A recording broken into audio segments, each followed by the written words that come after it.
months. Okay. We had to load up the U-Haul and do one trip or something. So it was very casual. It was very pleasant, actually. Hmm. We are live, folks. We're live. We have one person in the chat room so far. Let's say hello to Master Shake. Master Shake. Patrick is going to be a little bit late. He is, I guess, busy with house stuff. As you all know, he bought a home and is moving at the he bought a home and sold his house. Mm-hmm. So it's a lot of cleaning at both places. Yikes. The last time I did that was this house right here. Now, you got to understand, I bought this house that we live in right now right around the time of the great housing crash of 2009. So we bought it in 2009. It was run down, terrible shape, a fixer-upper. We still have another house that we live in. Not very far, about maybe 2 miles away. And then we sat on this thing for a good 6 months or 8 months. And then we hire a contractor to fix it up.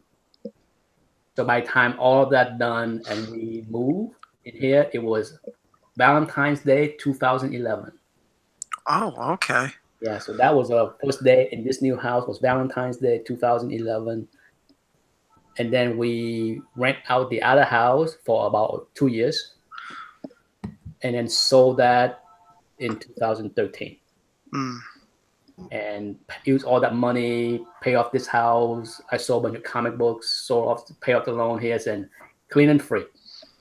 Very nice. Yeah. Very nice. I remember when you said you paid your mortgage off there, Nick. Yeah, that was 2000. That was the late 2015. Yeah, something like that. Yeah. It was. It was. I sold a bunch of comic books. You know, after we sold the other house, that was like. I remember emailing John. I had like maybe like $25,000 left in the mortgage, and I consigned a bunch of books to Comic Link, blow it out, pay it off, and live debt free since 2015. All right. Hello, 71 Kings, Carl on bass, Yickety Yakety, Gorilla Bro, Marvel the Cross is here. A whole bunch of people just popping in. Now we're starting to get some viewers. Howdy, y'all. Yeah, yes. John's here. Patrick is going to be late. Hopefully he can come back in. But if he's busy with his life in the house, so be it. That's more important. Oh, I was off last week, so hopefully everybody had a good July 4th. Yeah, it was pretty good. Pretty calm. Did little James enjoy the fireworks? He did. Nothing too spectacular, but he did. Yeah. we didn't miss much down here. We had a lot of rain. Yeah. It rained a lot even yesterday. It rained today. In fact, we lost power yesterday. So if I get cut off between the chat, it's because of thunder and lightning and all that crazy stuff in the neighborhood at this time of the year. So did you see Ant-Man and the Wasp? I did not see it. I would like to go see it, but if you saw it, Nick. I saw it. Patrick saw it. Was it good? I liked it. I mean, it's a light-hearted comedy. Okay. You know, I mean, after the Avengers movie, I think it's wise to go light. You know, and I say for the most part, the comedy bits work better for me than, say, Thor Ragnarok. Oh, where it was just like every 2 minutes there was another comedy bit. And some of it is just inappropriate at the wrong time. There was a few cringe-worthy moments in Ant-Man, but nothing too bad. Okay. But yeah, that was basically my July 4th weekend. Last week here, I had 2 of Anthony's cousins here. So we had a house full of 3 kids running around screaming and yelling all night long until midnight. Sort of like my house, but we only have 1 kid. Yeah, just wait until you have little James. little Janice or whatever. Oh God, I hope she's not as crazy as her brother. Oh, you might have a dual tornado typhoon. Oh my God, we have a water sprout and a tornado. Big Bear is here as well. Howler Mouse is here. So we got a full house here. So if we have any question, Anthony, go ahead and fire away. I have some questions from Down Under. Okay. From our friend Errol. Okay, he sent 3 questions. When purchasing comics, how important is page quality to you? You want to go first, Doc? Sure. I never placed any particular priority on page quality. It's pretty cut and dried for me. I'll flip through the book, and if everything's nice and clean and supple, terrific.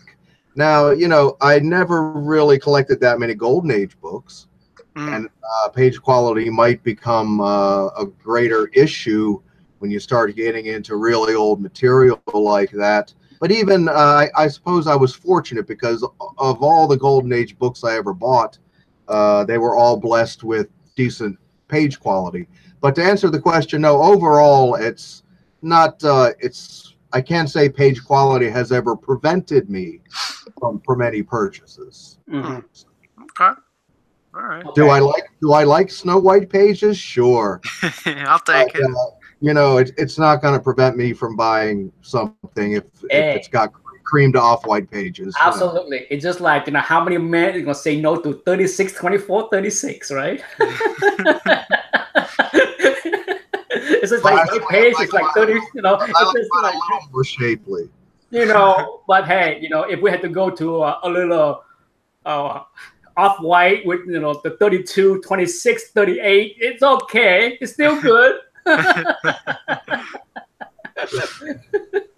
No, for me, one of the things that I don't like about Slab is that CGC grade the page quality based on the interior. There are many times when you see a book that looks bright white on the outside, like the cover is nice and bright with cream page, and vice versa. I have seen many books that are white page, but then the cover is yellowish and tan and brown. That bugs me. Okay, when I see a Silver Age high grade books and it's in a slab and it say white page and then the cover look kind of yellow, I'm like, nah, that's the turn off for me. I don't put a lot of credence into the white page when I see those kind of books. Not that, but that's how they grade. Okay, CGC does not say, you know, does not ding. Well, I would say they don't ding it. They don't say, they don't give a lot of attention to the cover quality, in my opinion. They do grade the cover on the flaws, but, you know, to me, when you see that discrepancy as far as, you know, white cover, brown interior, and the opposite, that's when it kind of funky as far as the page quality designation. As far as, you know, when I first returned to the hobby in 2008, I was certainly influenced by people crapping on cream page. Okay, I heard so many people like, oh, don't buy that, it's cream page. Doesn't matter, Amazing Fantasy 15 with cream page. Oh, that's bad. Yeah. These days, Amazing Fantasy 15 with no covers is not bad. So yes, I made a few mistakes back in those early days of avoiding key books because they were cream page. So yes, I'm not all that into the page quality. I mean, sure, as John said, hey, if it's white page, who doesn't marvel at that stuff, right? Yeah, I agree. Just like, you know, you might not like blonde, but if you see Marilyn Monroe, you might say, yeah. You know, I'm a brunette man, but give me Marilyn Monroe and it's like beady bada bada boom.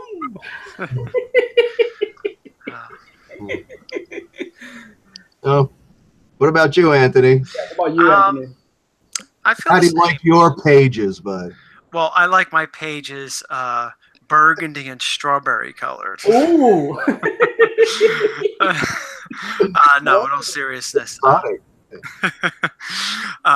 In all seriousness, I don't mind cream. The only thing that bothers me a little when I see brittle pages. Mm-hmm. That's the only thing. Other than that, I couldn't care less about cream pages, off-white. Sure, like everybody else, if I see snow white pages, I'm a happy camper. Yeah. But if I don't, no big deal. Yeah, to me, seeing a white page Silver Age books is more like a freak of nature. Yeah.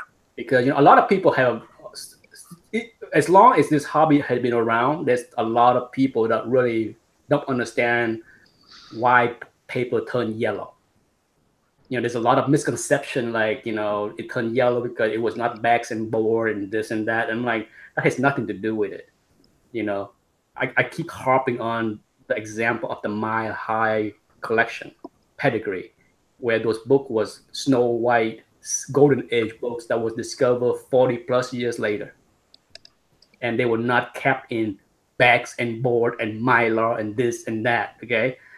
At the end of the day, it's combination of humidity, oxygen, light, dust. There's a whole lot of things that play into turning the page yellow.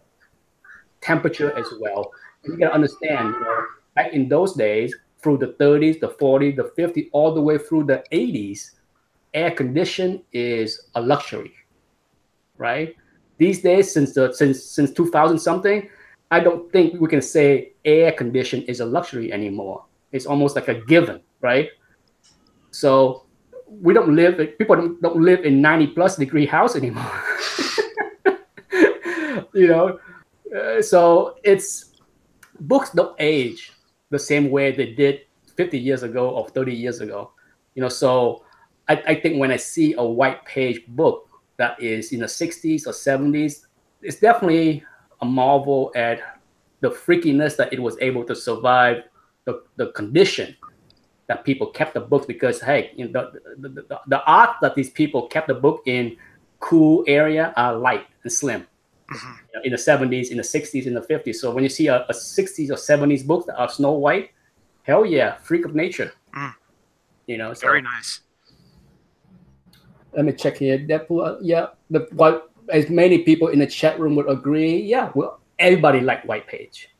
Of course. Of course, that's given. That's given. But some people would avoid cream page like the plague. Well, hey, you have all these different types of collectors. They avoid cream pages. They may avoid Marvel chipping. They may avoid some tape. Whatever it is. People... Well, it comes down to the breakdown of how that's the flaw of, say, GP analysis and many pricing record company, is that all you get to see is the grade and the price. You really don't have enough information. Sure, they try to incorporate more stuff, like, giving you the certificate number, the cert number, and then from that you can click and see the white page or whatever. But you're not going to see things like Marvel chip. You're not going to see, a lot of information that can deter some people from buying a certain book because of the look. Because a lot of people pay a premium for the look beyond the grade. They are premium to eye appeal. And there's no way to tell that from GP analysis. There's no way, So that's where it's flawed. It's useful, but I hate it when people are trying to use it as some kind of absolute. It's not the case. Yeah. I have 2 more questions. Okay. Let's see. If you had to collect only one character, superhero character, who would it be and why? You want to go first again, John? Sure. I would have to say, even giving that my favorite DC hero is Superman and my favorite is Marvel is Captain America, I would have to say the Batman. Because the Batman has such a deep and rich history of excellence, particularly from the Bronze Age on. There's just so much quality Batman material out there. You know, if I just had to stick to one character, I could build a pretty impressive collector collection just based on the Batman alone. Oh, you know? Absolutely. Yeah. Good pick. How about you, John, Anthony? Well, for me, realistically speaking, I would probably say Spider-Man. Because I couldn't get all the Batmans. If I said I'm going to collect Batman, I would be pissed off that I don't have his first appearance, the first appearance of Hugo Strange, the first appearance of the Joker, all those. So I'd be like, I'm sort of going half-ass at this. But with Spider-Man, I know I could collect for him. And I like him. He was one of my favorite characters of all time. Okay. Absolutely. For me, Batman was a close second.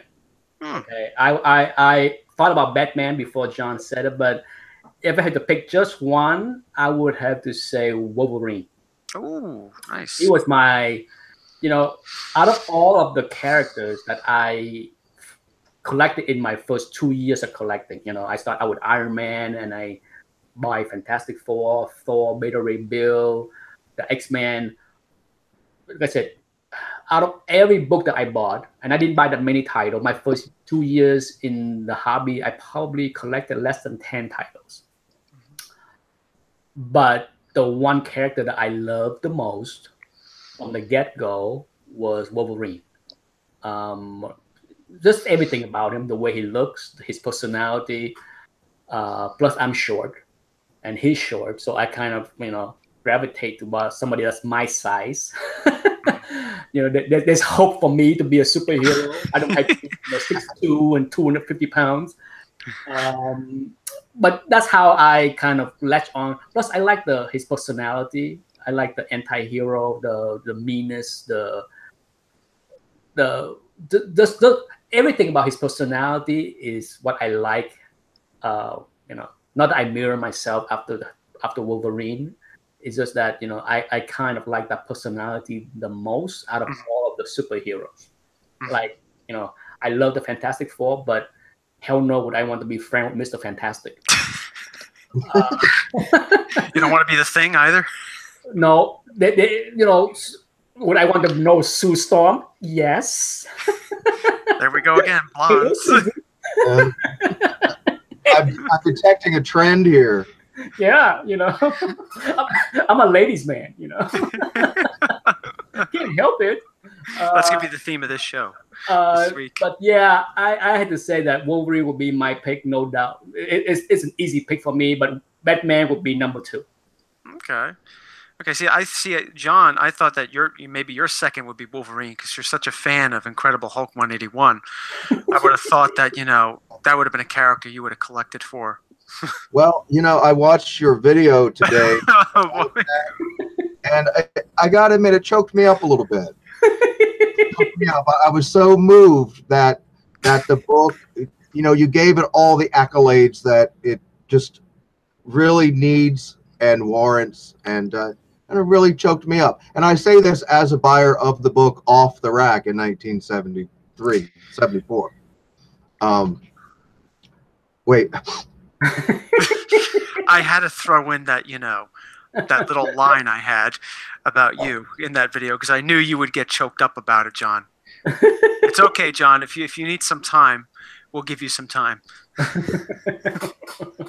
No, it's let us know when you're ready. Yeah. No, I'm ready. I'm good. Okay. All right.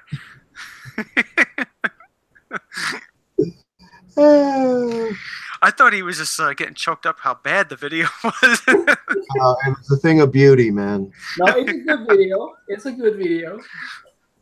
I caught it this morning. Let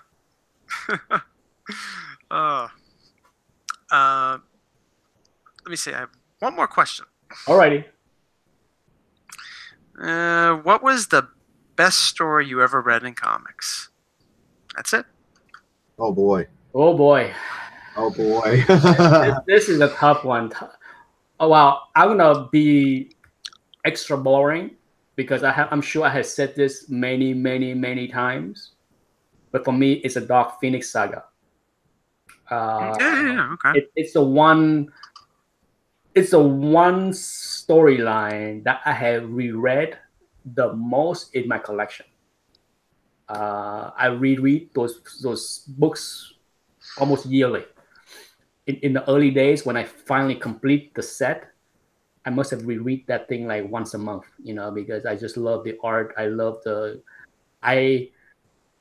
that story because I think that it's to me. I have always explained it to people. It's a story about friendship, sacrifice, love. It's go beyond superhero, and I think I gravitate to that storyline many times, and I always felt that anyone that thought comic books are for kids and stupid and all that stuff, if you go read the Dark Phoenix saga, I think you will appreciate the genre a little bit more. And I can understand why you don't like the idea that the next X-Men movie is only going to be a one-parter. Yeah, I mean, I have said it from the beginning. Yeah. I felt that I think if Marvel can get the X-Men right back someday, who knows if they can, or it's still up in the air, that they will make that into a big event like Infinity War, because Phoenix can be that big. She's big enough to destroy the universe.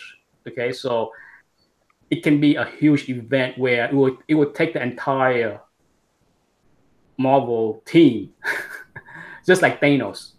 She can wipe them out if they do it right. Okay, because like I said, the Dark Phoenix saga can be cosmic as well. You can throw in a Star Jammer. You can it's all kind of stuff. The whole idea that Fox decided to do the Dark Phoenix saga and purposely avoid space and cosmic universe is just stupid. For me to introduce Marvel Girl, Jean Grey in the last movie, and now have her full blown into Phoenix in this movie, and then sacrifice at the end of the movie is just stupid. There's no arc to the story. There is no. You have to build the story, And to me, it can be a 3-movie easily, but Fox or more. Yeah, Fox fumbled that up so many times now. So yeah. With The Last Stand, they screwed that up. Yeah, it's a shame. That's why I have cringed every time I hear anyone speak positively about those X-Men movies. Yes, you can like the movie if you want. For me, they are not good. They're not. Some of them are not bad, but I wholeheartedly disagree that they are good in any way. Mm-hmm. If you like the Marvel kind of movie, as far as the costume, all that stuff, and you watch the X-Men franchise with all the black leather, it's not good. I mean, the best thing is Hugh Jackman, Patrick Stewart. I think they got Professor Xavier right. Mm-hmm. They got Wolverine right. Other than that, the few characters that they got right, they don't use as much as they should. Like, I love Nightcrawler. Oh, and the second one? I thought Nightcrawler was perfectly done. And they bungled that up in all the other movies. As for the Sentinel, oh, come on. As good as that movie was, the Sentinel was atrocious looking. Yeah, I agree with that. The Sentinels, I did not like the look of them. Yeah, it looked like plastic. Yeah. Can you make any look cheaper than that? I don't think I saw that one. I only saw the first one. Day. I mean, it's not bad to watch, but it's to me the story was decent in the Days of Future Past. It's not a bad movie, but it's by far not a great movie. And I'm kind of happy that Bryan Singer is no longer attached to the franchise. So even if Fox does not go to Marvel, maybe somebody different will take it over. But I don't have much hope in Fox, because they bungled the Fantastic Four. The only thing that they did not bungle is Deadpool. Yeah. But they bungle. Who knows what's going to happen with New Mutants? They probably messed that one up too. Yeah, I completely forgot about the New Mutants, to be quite honest with you. Yeah, they shelved it. They shot it. They did the little teaser trailer, and then they said, "Not good enough." So we'll see. We'll see. But Knights of O is here as well. Who Dat is here. Dead Clone is here. So Nerd Vision is here. We have 44 people watching at the same time. What about you, John? What do you think? What's your favorite story in comics? I will have to give you two answers to that. The one is all about childhood wonder, and that is The Panther's Rage from Jungle Action. As a child, that thing just blew me out of the water. It just had everything that a 9-10-year-old child, comic book loving child, could possibly want. It was just a fabulous thing.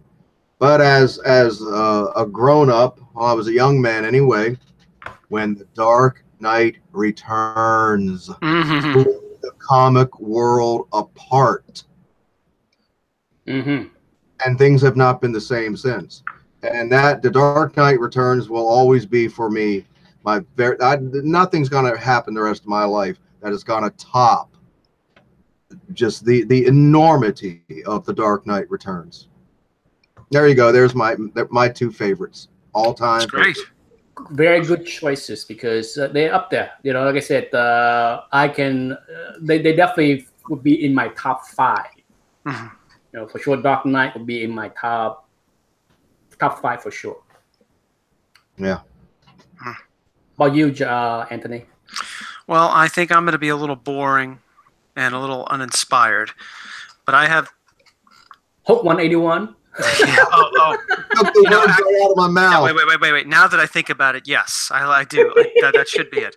No, I would say the Coming of Galactus for me. I enjoyed that whole story arc of this outer space monster that's coming to devour the planet. It's very, very doomsday, very creepy sort of feel to it.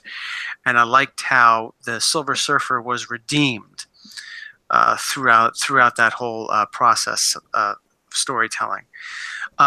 If I had to choose a second, I don't really have a second other than some EC stories that still pop up into my head. Now, they're not long story arcs like Dark Phoenix or Dark Knight or anything like that, but quite a few EC stories from the EC horror archives that really I think back to and I smile and I say, the storytelling here was really, really good. One in particular, I'll give you one. I'm just not going to say that and leave you. One of my favorites was actually in Haunt of Fear called For the Love of Death. Does anyone ever remember that one? No. Well, the story about it's this crazy old man that the highlight of his day was reading the obituaries and then going to the funerals so that he could see people give the dead the respect and love that they probably didn't give in life. So then he gets the bright idea that, well, what if I could experience this when I'm alive? So he goes and finds the richest man in town and kills him and then switches out the body in the funeral home. But he disfigures the body so there'd be a closed casket funeral so that they wouldn't open it. So he could be underneath in the casket when people hear him crying and he could pretend it's him.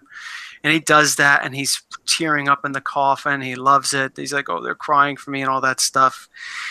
But he didn't hear the last part because he could hear just muffling. He didn't hear the last part when the minister was committing the coffin to the crematorium.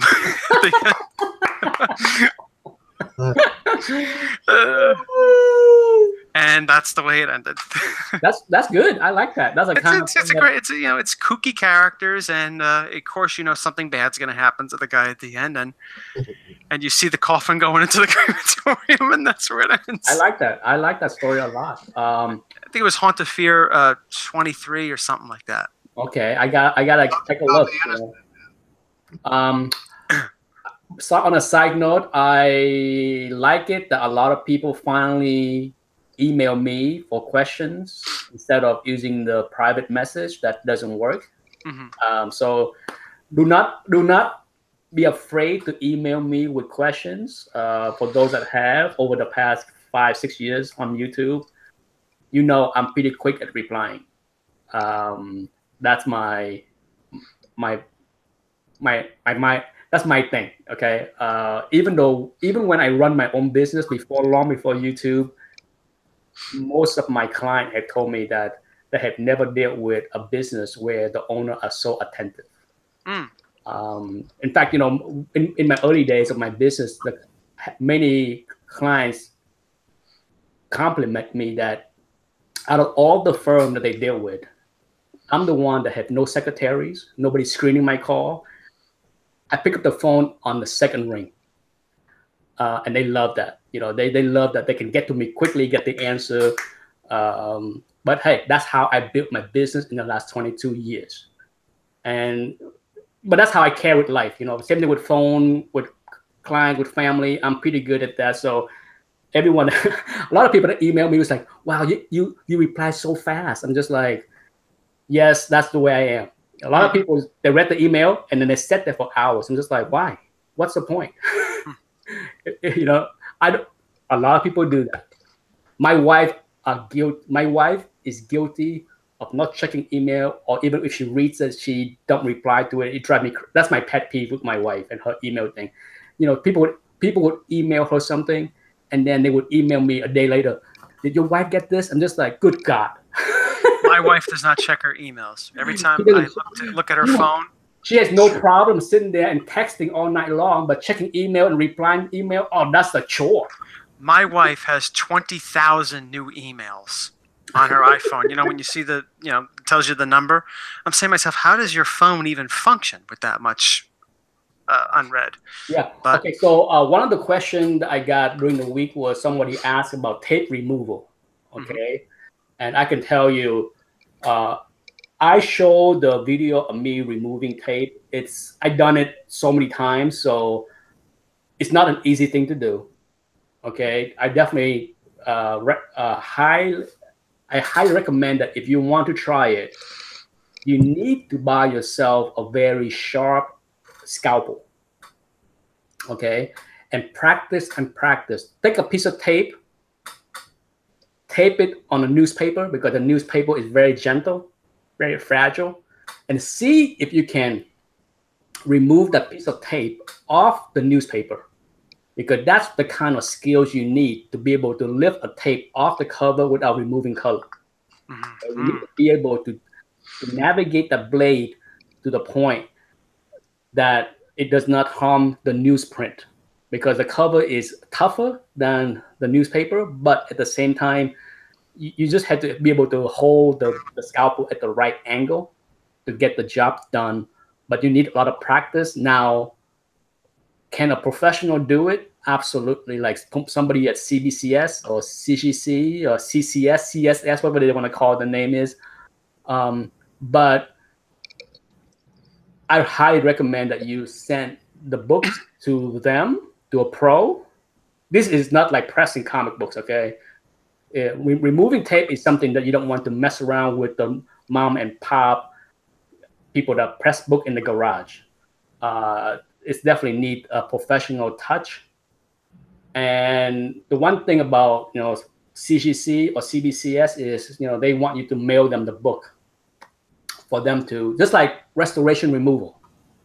You can take pictures, you can do whatever you want, but at the end of the day, the pro need the book in their hands to examine what is going on with the book in order to decide if they can do it. They will tell you that whatever they do might butcher the book.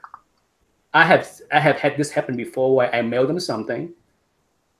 They look it over and they said, Nick, we recommend doing nothing, because removing the restoration or the glue or the tape will butcher this book to pieces. So I do nothing. So, like I said, I don't mind removing tape myself. I've done it enough time to know that I can do it without damaging the book. But at the same time, I don't remove every piece of tape. Okay, there are tapes that are, as much as I hate it, will stay there forever. And the same thing with aging of books. Okay, you got to understand, tape, the glue in the tape, on the other side of the tape, there are so many different kind of glue. On every brand of tape use different kind of mixture of something as a glue. Okay, and they all age differently, but they age. They can age as badly as paper as far as condition. Like if you put a piece of tape on a book and keep it in a hot attic, when that glue age, it will turn yellow and stain the book, right? We all see book with tape stain. Okay, now with the way we keep books, if you put a piece of tape on a book and keep it in 72 degrees, it probably won't stain the book for the next 30 years compared to 10 years in the attic. Okay, so I want to relate that because everyone that worry about a book, a piece of tape can stain and yellow the cover. It can happen, but it's also you can also prevent it by not keeping that book in the garage. So if you have a book with tape, don't go put it in the garage or the attic, because if the tape age and the glue dry and turn yellow, it would then give the book the tape stain, right? So be smart. Storage condition of your collection is a lot more important than Mylar. Trust me. Okay. True. All the Mylar in the world won't stop your book from going yellow if you keep it in the attic. So be smart. Nightingale. Oh, speaking of something, my condolences to all the UK fan on the World Cup. Oh yeah, I heard that today. Yeah. I was rooting for the UK. You know why? Because I want to see UK versus France. I want to see an old rivalry. Yes, I want to see that old rivalry, and I want the UK to beat what. Stomp the shit out of France. Exactly. And no, the they lost. Damn. Bonkers. Wankers. I was rooting for my UK friends. I'm like, oh man, that would have been bananas. Okay, that would be banana to see UK versus France. The whole Europe would be exploding. Awesome. That would have been so awesome. But no, it's fun. Like I said, I don't watch soccer a lot, but I enjoy a good World Cup. Marco is here from Hawaii. As far as this week, I've been so busy. I have been working till 9 o'clock every night, the last 3 nights. So it's been crazy around here working. I was joking with my wife. I'm not so used to working hard. It's hurting my brain to think to like 9 o'clock at night. Oh Lord. But on the bright side, I have more money for comic books. Any books in the works, Nick? No. In fact, for those that are not aware, right now, if you go to eBay, there is a 15% discount. Okay, so if you are not aware, there are a 15%. If you buy something $25 minimum, there are a 15% coupon on eBay right now. Oh, eBay with their coupons. They're trying to make the numbers. Wow. And they, as in my tips and trick video, at the end of March, end of June, end of September, end of December, eBay have a ton. The last, not just the last week, that month. Okay, you can tell how badly eBay need to make the numbers for Wall Street, like how much discount they are throwing out there at people to entice people to go buy stuff on eBay. So I gotta say, I would not want to buy eBay stock this right now, because the last couple of weeks they had been throwing out discount coupons. They're just like, please spend money on us, please. We need to make the numbers for Wall Street, or we're gonna get our ass kicked. So yeah, that's what I see. And yes, there are 15% discount. And I checked on eBay this morning, and I've just been too busy. And I said, the hell with that. I didn't even bother look on anything on eBay, but there is a 15% discount until midnight Eastern time. So go spend your money. I actually haven't looked at eBay for a couple of weeks. Oh. which is like the longest time I think I've gone since the year 2000. And I'm not even kidding. You know, I don't know. It just I lost some. I fell tried off bidding the on some. radar for me or something. I just I used to just a few weeks ago, a couple of months ago, I thought it was because I had all these other projects and stuff going on, and it was this or that and this or that. And now that I don't have any projects in the works or nothing happening at the moment, I got out of the loop of it, and I haven't returned yet. It's easy, John. For me, that was time I talked to John, I think a couple of years ago, where for me, the best way to not buy something or take a break from the hobby is not go on eBay. Yeah, just go on, you know. Because, you know, I know that if I go on eBay, it would not take me long to find something. Find something, heck yeah. Yeah, so for me, it's good that the past week and a half, I've been so busy with family and work that I'm just like, I don't want to bother checking eBay. I don't want to check nothing. I bought nothing in the past 10 days or so. I did have a question here on the chat room about Rust migration. I have avoided buying book with Rust staple.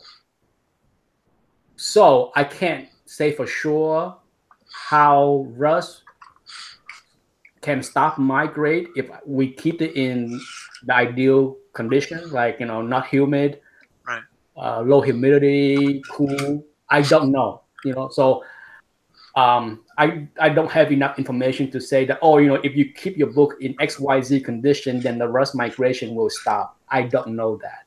Okay. I think if the Rust migration has already begun, yeah, I think it's too late. Yeah, but I don't know. Like I said, you know, because I have seen books like Golden Age books with Rust, and I have friends that have some of those books. And after 5 years, I don't see the Rust getting any worse. Right, that's possible too. I mean, yeah. So that's why. But they also keep in ideal condition. You know, that's part of it. You know, I would keep it in the damp room and feed the Rust all moisture. So, you know, my best advice to people is, you know, try to keep. The thing is, you don't want to be bone dry. Okay, bone dry is not good for paper either. Okay, it is one of those things where if you go and Google, you know, the Library of Congress, all the research they do on maintaining documents, you find that, you know, there are optimal condition as far as, you know, low humidity, not bone dry. You don't want zero. Right. That's when paper will turn brittle. So, but I you know, I advise people to do that. That's why in my very first tip and trick, I show people the little humidity measurement that I have. I keep that. I keep one in my house to know that I keep it at the optimal moisture level. But that's it. As far as Rust, I don't think I have never seen a book with Rust that grow and get worse over time because I don't own anything like that. You know, I avoid buying those kind of books, so I don't know. Yeah, same here, Nick. I've always avoided them, and so yeah, it's just I have nothing to report on that from my end. With foxing, you know, like I bought books that have foxing, and I keep them in bags and board, and I don't see the foxing grow. Right. Yeah, I've never seen a foxing thing just, you know, perpetuate itself or whatever. Exactly. You know, so my advice to people that buy books, I had bought books from like poorly conditioned people that I can see the foxing even on the bag. You know, I mean, that's when I know, yeah, this book got foxing from whatever storage condition. And yes, as soon as I get that book, I put it in the box to have the baking soda soak up all the stinky mildew, all that stuff, and then I put it in nice Mylar and bag and board, and that stays the same way in the last 10-20 years. So just remove the books from bad condition is a big plus, you know. So how you store your books really influences them. I mean, yes, you know, exactly. How you store temperature, where you put them. I mean, it plays a big role in a lot of things when it comes to your books. Exactly. Beyond Mylar, you know, I mean, like, Mylar is nice, okay, but it's not going to stop your books from deteriorating if you put it in an 85-degree garage. I can't say enough about how, you know, people have this false idea that, you know, protecting a collection is about Mylar. I'm like, no, it's about where you put the books first. Mylar is secondary. And even if they were in a slab, Nick, that they could still sustain a certain amount of deterioration, correct? Correct. If stored incorrectly. I mean, obviously in the heat and you know, but. Oh yeah, absolutely. You know, I mean, the slab doesn't protect them entirely either. You know, even, you know, when both CBCS and CGC would say that, you know, the material they use can block some UV lights. Mm-hmm. I have seen slabs in my LCS that are completely faded because they put it on the wall for years and years and years. Yeah. So at the same time, you know, it's not foolproof. So storage condition is everything, whether it's slabs or raw books. You just got to be smart about it, you know. I mean, and I think most people are. I mean, I watch enough YouTube video to see how people keep the books in the, you know, a lot of people had the man cave, the nice room where all the books are, and I'm pretty sure those rooms are not 85 degrees. So I think for the, you know, like I said, AC are so widespread now. You know, it's not like the 60s where unless you are made of money, you're gonna have ceiling fan. That's it. Back in those days, AC in a car was luxury. Okay, the follow-up, I bought a Golden Age books. The owner said they removed staple because of rust migration. How much is taken away with missing staples? I think if you take a book and remove all the staple, like both staple or one, a lot of Golden Age books only have one staple. Yeah. To save metal for the war. I think I have seen a book that is 2.0 with the note that say no staples or staples removed or something like that. So you're not going to get higher than a 2.0, I don't think. Speaking of one staple, this Golden Age only has one staple. Oh, is that new? No, I've had this for a few years. Detective 74, first Tweedledee and Tweedledum. Oh. Big characters. Nice and white. The white on the cover looks beautiful. Yeah, it's nice, but the cover's detached and it only has one staple. But yeah, it's not bad, but it's maybe a 2. Trash it, man. I know. That's what I was thinking about. Like what Silver Planet did with one of his videos where he had a comic on his face and he woke up and he violently, the comic book fell off. I should use it, something like that. Okay, Ben said Ben had a Batman 1 that had rusty staple. It was a 2.0. Mm-hmm. Let's see, I'm reading the thing here. Knights of Old said that he had some guy he know had rust migrated because it was kept in the wrong type of fireproof safe. Yeah, I've heard that too. Note Vision asks, how does CGC detect staple tampering? I'm going to say something pretty stupid. They detected when it was poorly done. If you replace staple on, let's say, a Silver Age book and you use a modern staple, you're stupid.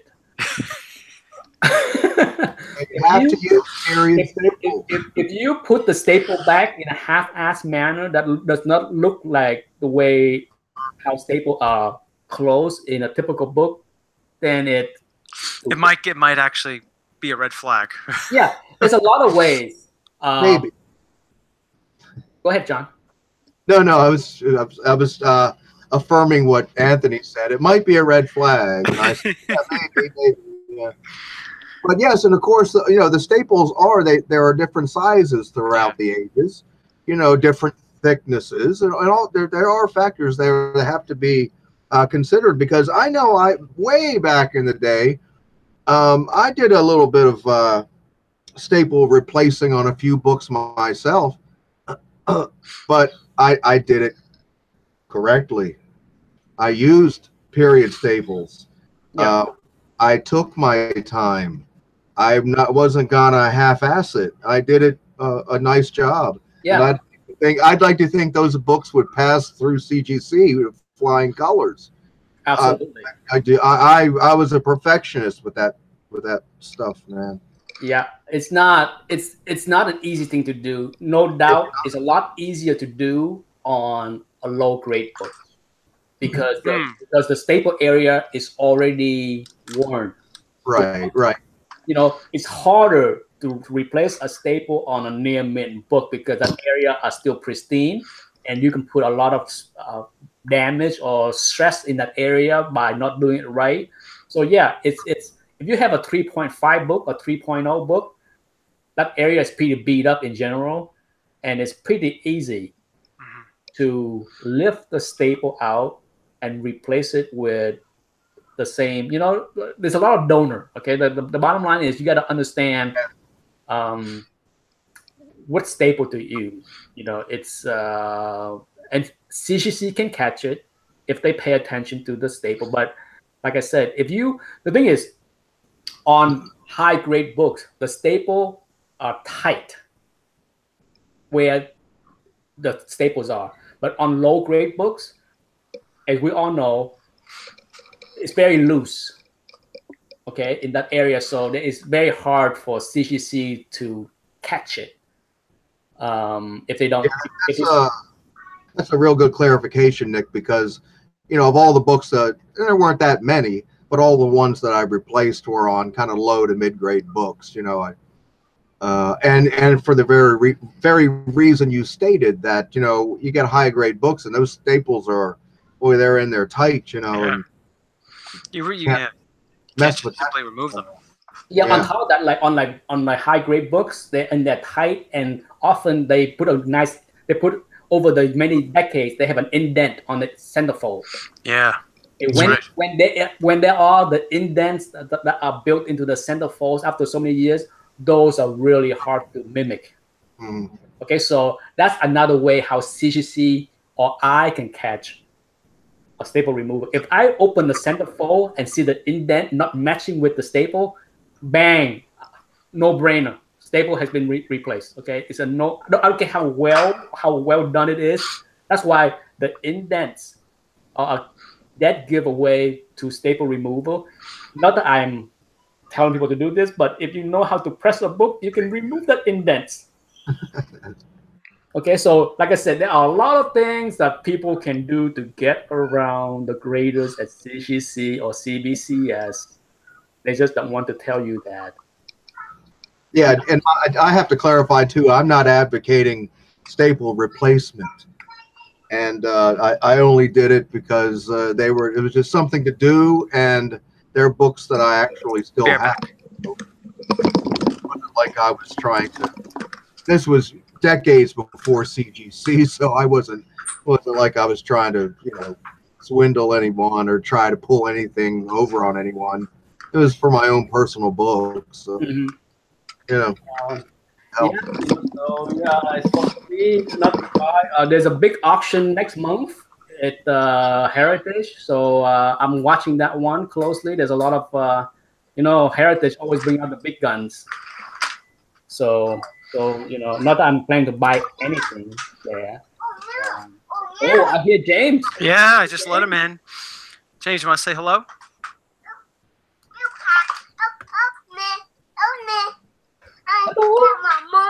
Hey, bud. Oh, there's James.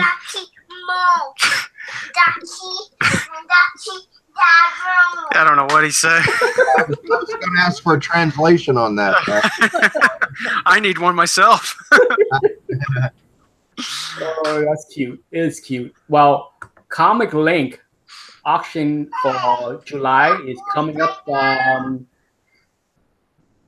today. It starts to open today. auction is opening today for Comic Link, and there is Amazing Fantasy 15 4.5. Oh wow. Spider-Man 129 9.8. All kind of goodies. Okay, so for those that are looking for auction, Oh, no more. no more what? He doesn't want any more AF-15s, I guess. No, no more Hulk 181s. No. Let's see. Yes, as far as next week, that should be in the same schedule. Nothing big going on. I don't have any. Last was it 2 weeks ago? That was just me, and well, were you there last? Well, you have to leave early. Yeah. Yeah, you can't have my headphones. You missed my special review with Dr. Von Schiller after the show. Well, what was the special review? Well, I show him a hot book that I got. Oh, okay. Yeah. Smoker. It was a blazer. Is it something that I would have really, really liked? Yeah, I mean, as soon as we end this chat in about 4 minutes, I can give you a quick look. Oh, okay. Aha. Yes, so good luck, people, on the auction coming up. For sure, I will shoot my usual got to have. I will take requests going forward on got to have if people want me to focus on a specific book. Okay, people send me links all the time, but if you want my 2 cents commentary on any specific book, feel free to email that listing to me. Did you like that one I sent you the other day, Nick? Yes, I liked it because I see riches, I see money. I mean, wasn't that a great deal? That 3.0, I think it was kind of fair. Maybe a best offer, just a little bit less. That's crazy stuff. Yes. Yes. So anybody that want me to include any specific listing in my got to have, I usually shoot the got to have video Wednesday or Thursday. Usually after this show, believe it or not. Usually, what I do after this show is I sit around and compile a list of 15 or 20 listings. And depending on what's going on with Anthony in the room playing video game with his buddy, I wait until next day when he's sleeping and do the video. But that's how it's done. That's why most video contain listing that was done usually on Wednesday prior to last Wednesday because it's usually shot Wednesday night. Okay. But yeah, so the secrets here. We now know the secrets of Nick's got to have. Yeah, I got that's my schedule. It's but yes, I have. Like I said, I've been so busy the last week and a half that I haven't shot that many videos. Luckily, I have a lot in store. I have like a dozen videos that I can load, and I'm just like I'm trying to save the community from seeing my face popped up on their on the screen every day. I got a few videos coming out soon. Yeah. Anyhow, it's 7:58. Unless there's any other question, I'm gonna keep this thing short today. I promised Anthony that he can haze the room at 8 o'clock.